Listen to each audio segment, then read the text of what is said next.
Hey everyone, it's Sarah from Hearth and Home Midwifery, and today I'm going to be talking a little bit about pelvic floor health in the childbearing year. So in our practice, Charlie and I regularly recommend that people get pelvic floor therapy, and there are a couple of different time periods during which you can think about getting pelvic floor therapy. It's our understanding that modern life and the way that we're living as humans now kind of calls for pelvic floor therapy. We spend a lot of time sitting, we spend a lot of time in positions that our ancestors just did not. And that means that by the time we're getting to the period of our lives when we want to be having babies, sometimes there's uneven tone in the pelvis that can relate to pain, but also to function. So we definitely recommend that people think about getting pelvic floor therapy or at least a pelvic floor evaluation before becoming pregnant, especially if you have a history of breaking your tailbone or maybe a sports injury history, if you've experienced sciatica throughout your life, or you have lower back pain at various times throughout the day, or definitely if this is not your first pregnancy or your first baby and you've had issues with malpositioned babies, so a baby that was posterior or a little bit funny in the pelvis, or definitely if you've had a history of a cesarean birth. All of those things can need a little bit of rehab. If you had a long pushing stage or if you had a cesarean, that probably had an impact on your pelvic floor. And if you haven't gotten pelvic floor therapy after that birth, then it can be a really great thing to do in the preconception period before becoming pregnant again. Additionally, we have a lot of people in our care who experience kind of what's commonly chalked up to be the aches and pains of pregnancy, but that can be really treated through pelvic floor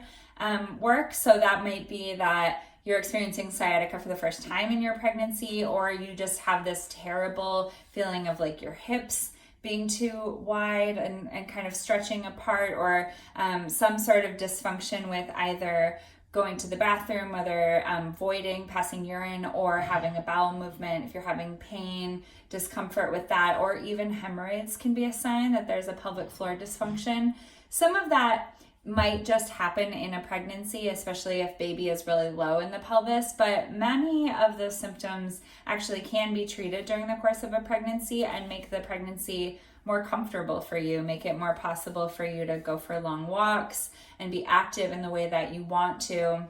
in order to reduce inflammation and feel really, really well during your pregnancy. So we think for people who are having those issues or who are experiencing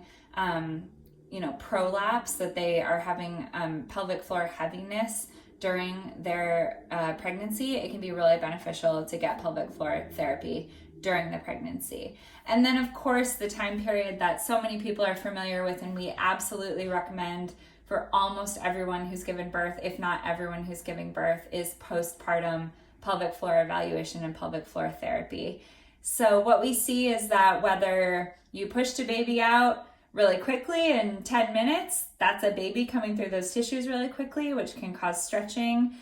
or you had a really long pushing stage and you really had to work those muscles to get your baby born, or you had a cesarean planned or unplanned.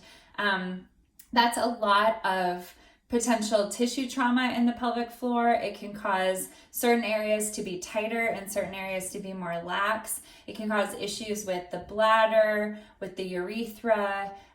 definitely with the rectum, as well as the vaginal tissue, the labia, and then the uterus. So all of the pelvic floor is like a sling, and all of the muscles and all of the organs in the pelvis relate to one another in a really particular way. So if you have dysfunction over here, you're going to have dysfunction over here because they're related. So we really recommend that people get an evaluation in their pelvic floor in the postpartum period, and then consider postpartum pelvic floor work to try to rehabilitate those tissues after birth, and either get ready to have a baby again in the future, or just get ready to have a really long and vibrant life during which everything works the way you want it to. You know, you can control when you pee, you can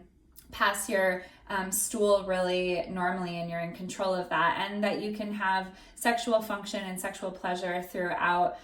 the time period that you want to. So those are our recommendations for pelvic floor therapy. Thanks so much for listening.